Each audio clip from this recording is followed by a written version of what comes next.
let's take a look at some more cards for Silver Age, this time under the lens of class cards. Now, that is obviously very, very broad, right? Even among classes, certain heroes have their own key repertoire of cards, so it can be a little bit tricky to nail down specific cards that fit everyone. So to try and keep it simple, right, and relatively short, we're going to stick to around 3 cards a class, and hopefully these are cards that generally fit into all the different heroes, and I'll make a case for them. But yeah, if you do have any suggestions or cards that are missed, and there will definitely be cards missed, definitely comment them. But starting off with Assassin, we have Art of Desire, Mind, Body, and Soul, Mark of Black Widow, and Shred. Now, Shred in yellow, we'll stick with that because that's the primo value, but all these cards are quite nice across all the different Assassin heroes, right? So even when it comes to Mark of the Black Widow, you can very much make use of marking through flicking one of the Mark daggers or just pressuring with it or any of the other Mark cards. And Mark the Black Widow is definitely enough value to do so. So Art of Desire, we'll start with that. Stealth, when this hits hero, banish the top card of a deck. Whenever this banishes a red for red, yellow for yellow, blue for blue, you get to draw a card and gain 1 life, meaning that it can lead to quite the tempo boost, especially if you can hit it with Go Again. So there's a few different ways, again, depending on which assassin you're actually playing. But relatively speaking, if you do learn the effect, it is quite the strong card with a lot of value potential. When it comes to Mark of the Black Widow, again, as long as you're able to mark the opponent in some degree, this is a very threatening card because it is not only its damage value, but it also strips a card from your opponent's hand. So again, if you have a dagger on board that you can flick, right, and that's your one use of danger digits, whenever you present Mark of the Black Widow, your opponent has to consider whether or not now's the right time to give you that card, because again, whenever you feel like it, you can pressure the Mark effect and get that extra card out of their hand. Now, when it comes to Shred, target card defending an assassin attack gets -3 this combat chain, so 3 defense for Shred yellow, 4 for red, and 2 for blue. So even blue, right, at 2 can still definitely help you land certain on-hit effects, making them all relatively useful. Now, you probably don't want red because it's most likely overkill, and it's not that great of a pitchable card, right, if need be. But yellow and blue definitely speak volumes in, again, just trying to land some of those effects, like, for instance, Art of Desire or Mark of the Black Widow. Now, for Brute, so Brute, again, right, we have the lens of normal Brute, and then, of course, we have KO being just open to 5s, right, which just breaks the whole Brute dynamic quite hard. So KO can take that 1 extra color, since it does have that 5 power, and then through his ability, it counts as a 6 for all those other Brute interactions. But Strong Survive, when this hits a hero, they discard a card unless they reveal a card from their hand with power greater than the damage dealt this way. So yeah, your opponent definitely needs to block this accordingly with what's in their hand. So in the right matchup, especially against more aggro-based heroes with those smaller power cards, Strong Survive can be very, very threatening. Now for Rough Up, if there is a card with 6 or more power in your pitch zone, this gets +1, making it a 3 block, 2 for 7 in the case of red, which is like the primo value. And again, as Bruce, getting a 6 into your pitch zone shouldn't be all that difficult. Now, similarly to Rough Up, you do have Riled Up, right? And Riled Up is the same effect, but triggered upon having discarded a 6 power card during a turn. And of course, there are tons of cards that go into that discard mechanic. But I think Rough Up, to me, is just the easier value overall, and it is definitely a strong card from Super Slam. And then we have High Pitched Howl, and Vigor just fixes a lot of things for Brood, right? There's a reason Vigorous Smash Up is banned in Silver Age, right? So much so that this guy thought that it wasn't and may have had it on the list before this. But yeah, Vigor just allows you to give that extra card from your hand and still have a nice, smoother turn where maybe you throw out a 2 and you add in a weapon swing or something in that vein to still pressure a sizable chunk of damage as Brute, while still again having access to a little bit more defensive plays, right? So High Pitched Howl being again that final action on your turn, still sending a decent chunk of damage, 2 for 6, with 3 block is definitely really good value nonetheless. But then also having that ability to create that Vigor token can definitely help out your overall game plan. Again, just opening up a bit more flexibility to what you're doing in your opponent's turn, right? Again, defensively, into then your follow-up turn as well. Now, the class with the highest number of heroes for Silver Age. Again, going pretty broad, we have Thump, Cartilage Crush, and then all of the Clash cards. So there are 5 different yellow 4 block Clash cards that you can take as Guardian. That is a hefty amount of basically super bobbles, right? Because they still pitch for a yellow bobble, but they also come with 4 blocks. So that is very, very useful. Now, their text box is basically empty, hence the bobble aspect, unless you're against another Guardian. But if you are against another Guardian, you do get the chance at a little bit extra value there as well. But yeah, just having access to yellow pitchables that also block for 4 is pretty fantastic. Now, Thump. If this card's power is greater than its base, it gets Dominate, and when this hits a hero, they discard a card. So, not only does it disrupt your opponent's hand by doing any amount of damage, right, 1 to its full effect, but you can easily get it Dominate if you're not one of the Dominate-centered heroes, right? Like Bravo or Velda, for instance. So Thump is quite the disruptive card that becomes even worse if, for instance, you add a Pummel to it. And then Cartilage Crush is probably the most dynamic Crush card, being very easy to impede any number of opponents' hands. So when this deals 4 or more damage to a hero, their first action during their next turn costs 1 additional to play or activate. So whatever they're trying to do for that first action costs 1 extra resource, which can definitely throw a spanner in the works. So Cartilage Crush, I think, is definitely the most applicable Crush card for Guardian across the board. Thump, hugely disruptive. And then Guardian being Guardian, you just have access to so much block, including these Clash cards as 4-block yellow blocks, right? Now, Illusionist, again, bit of a tricky one, considering all 3 Illusionists have their own set of cards. Prism being Light Illusionist, Dromai with their dragons, and then Prism being Mystic or just a whole bunch of Aura Generation. So I think these are pretty much the good value cards. Maybe Passing Mirage sort of drops off a little bit in Enigma, but nonetheless, I think if you are dabbling in Illusionist, these cards are definitely useful to you. So Passing Mirage, your first Illusionist attack each turn loses and can't gain Phantasm. So the fact that it's Illusionist attack, right, is really, really strong because it means any Illusionist card that you're attacking with loses Phantasm and can't be popped by your opponent. So that is definitely super helpful, with the fact that a lot of the Phantasm workarounds are Majestic or higher, right? So Passing Mirage, taking your Phantasm and allowing you to get that first attack through is definitely solid enough. As for Haze Bending, once per turn, when this or an Illusionist non-token aura you control is destroyed, you get to create a Spectral Shield token. So this feeds into all their game plans a bit better, right? So again, if a card gets popped or destroyed, right, you get that Spectral Shield, and that is definitely at least,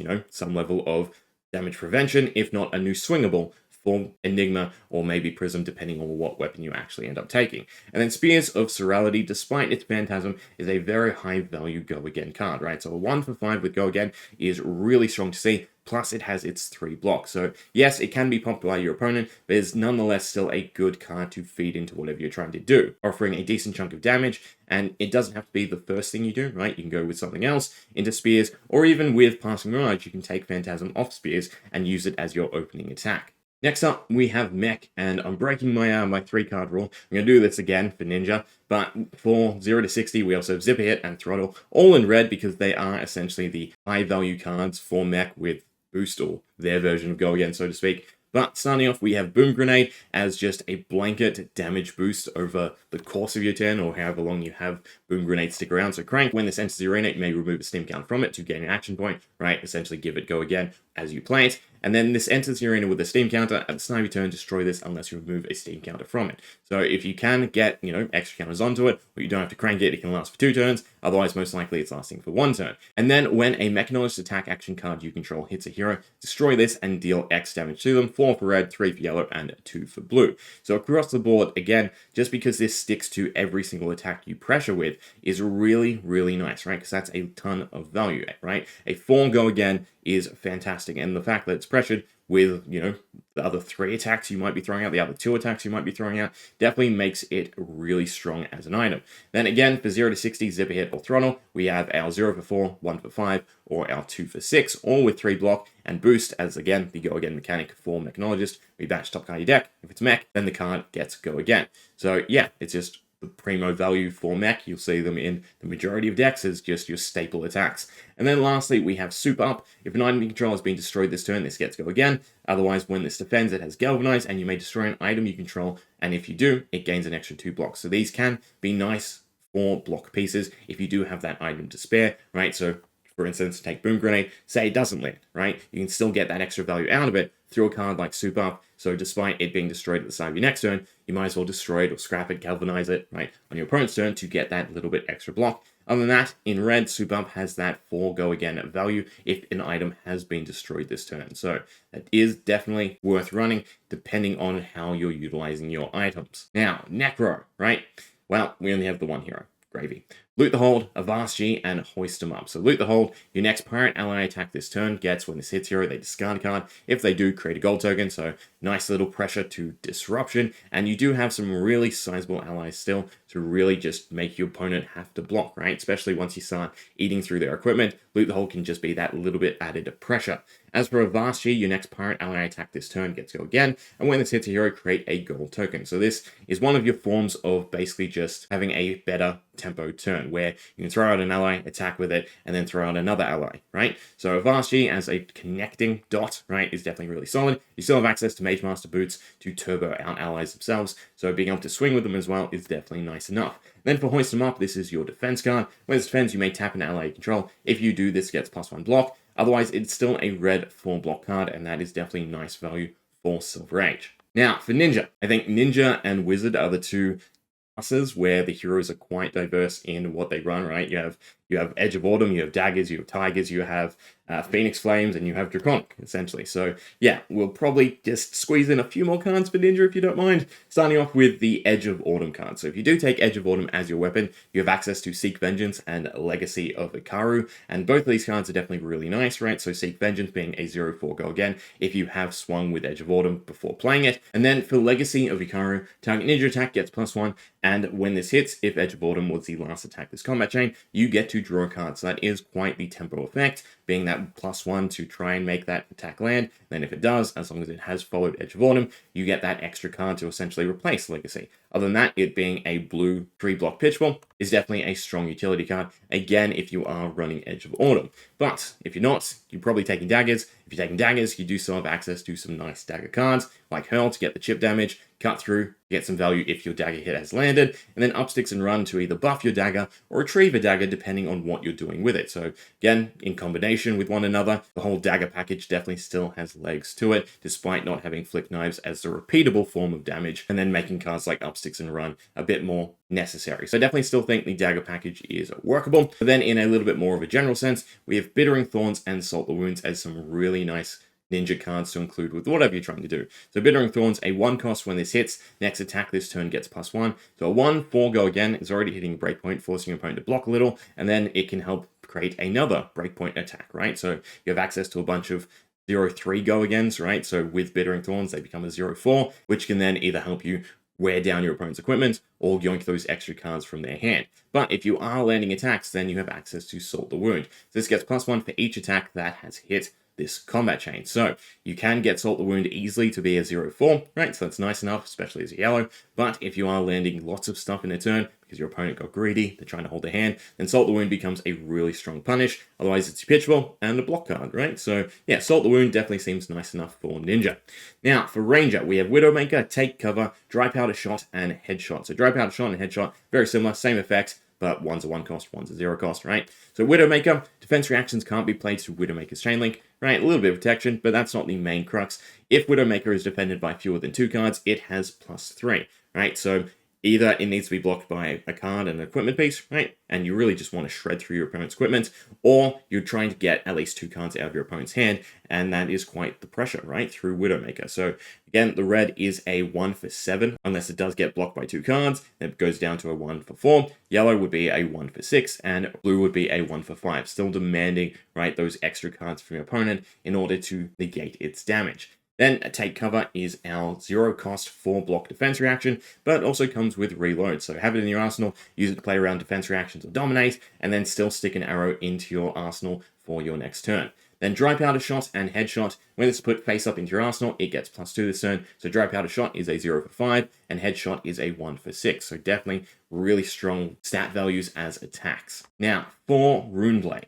Reduce the Rune Chant and Sigil of Suffering, both really strong defensive cards. Reduce the Rune Chant costs 1, but is reduced by the number of Rune Chants you control. So if you have at least 1 Rune Chant token when you need to play Reduced Rune Chant, then it is a 0 cost 4-block defense reaction, right? That also creates you another Rune Chant token. So the fact that it also offers that 1 arcane damage along with it is definitely really, really solid. And then Sigil of Suffering, deal 1 arcane damage to the attacking hero. If you've dealt arcane damage this turn, Sigil of Suffering gains +1. So if your opponent does have floating resources, whatever they're trying to do, you can maybe mess up their turn, or just get that damage across and have that little bit of block. So yeah, Sigil of Suffering, a little bit weaker than Reduced to Rune Chant, but still both solid again with all the other main defense reactions removed from Silver Age. And then Malefic Incantation, go again, sends the arena with 3 burst counters. When it has none, destroy it, and once per turn, when you play an attack action card, you get to remove a burst counter from this, and you get to create a Rune Chant token. So, just a nice little way to get that split damage over the course of several attacks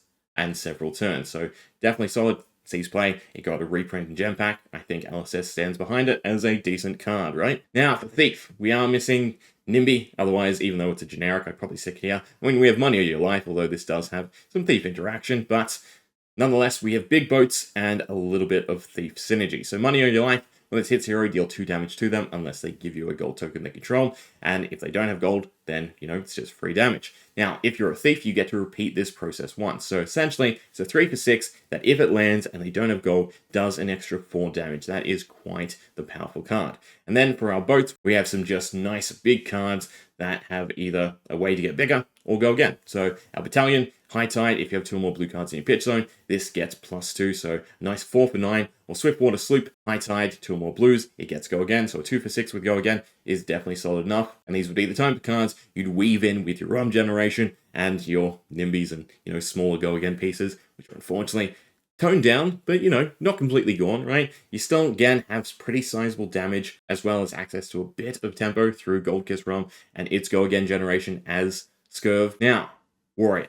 So, again, a little bit open-ended, because depending on what weapons you're taking as different warriors, right, you might want certain different cards, but I think across the board, these are still pretty open. The Steelblade Shunt as a defense reaction, Slap Happy and Take It on the Chin as some damage prevention, and Slice and Dice as a really strong action card. So Steelblade Shunt is a 1-cost, 6-block defense reaction. So, essentially, it's 2 cards, right? So you're playing Steelblade Shunt, and you're pitching 1 card into it for 6 block, making it fair value across the board. Then, if it's defending a weapon attack, you also get 1 damage dealt to the opponent, right? So again, it's nice, it's getting better, but it's what can you do with those extra resources? So pitch yellow or blue into it, you're floating resources, and you maybe feed that into something else, and all of a sudden, Steelblade Shunt is above value, right? So yeah, it is definitely a sizably big defense reaction. Might get a little bit overused depending on the matchup, right? If you're against something wide and small, maybe you can't use that 6 value effectively, but nonetheless, it is definitely a nice, strong defense reaction that Warrior has access to. Now, Slap Happy and Take It on the Chin, need to include both because you do have, for instance, Fang, not so much needing the agility tokens, so they both prevent 2 damage, and then if you do, you get to create a token, Vigor for Slap Happy, and Agility for Take It on the Chin. So Agility being a go again for your weapon, beautiful. Slap Happy being Vigor for your daggers as Fang, good enough as well, right? So yeah, a little bit of damage prevention, help you hit certain breakpoints, and get a little token out of it that can then feed into your next turn. As for Slice and Dice, when you attack with a sword or dagger, that basically hits everyone unless you're trying to run axes, you get 2 different effects. First, the first weapon attack this turn gets +1, and then the second weapon attack this turn gets +3. Again, looking at the red, but, they're decent across all different colors. So, essentially, it's a 0-4 go again, which is, again, the stat line value that we want to see, right? So, +1 to your first weapon swing, and then +3 to the second, as long as, again, that weapon is a sword or dagger. So the fact that it also splits up that bonus, right, to work with your weapons, to hit breakpoints with your weapons, is definitely really nice as well.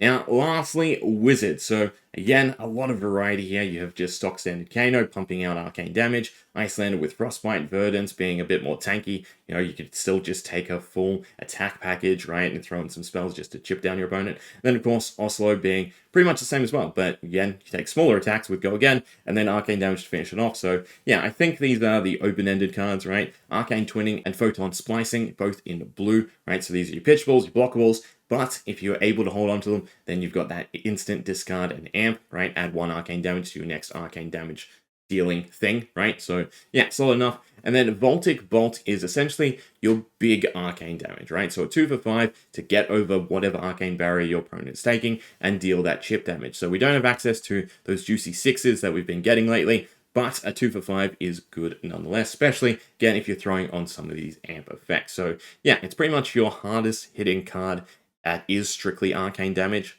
outside of potentially what Basilio has access to, right? Still having access to, Comet and Shock, and then his own versions of Amp through just blitzing with lightning cards. But yeah, I think these are pretty much what you'll see backing up a lot of the different Wizard packages. So there we go, right? Some cards for every class, Definitely missed some, definitely a lot to pick from, but hopefully it's a good starting point for whichever hero you want to dive into, right? But got any comments? Feel free to mention them. Always love seeing the different thoughts and discussions, especially when it comes to deck building. But we'll leave it there.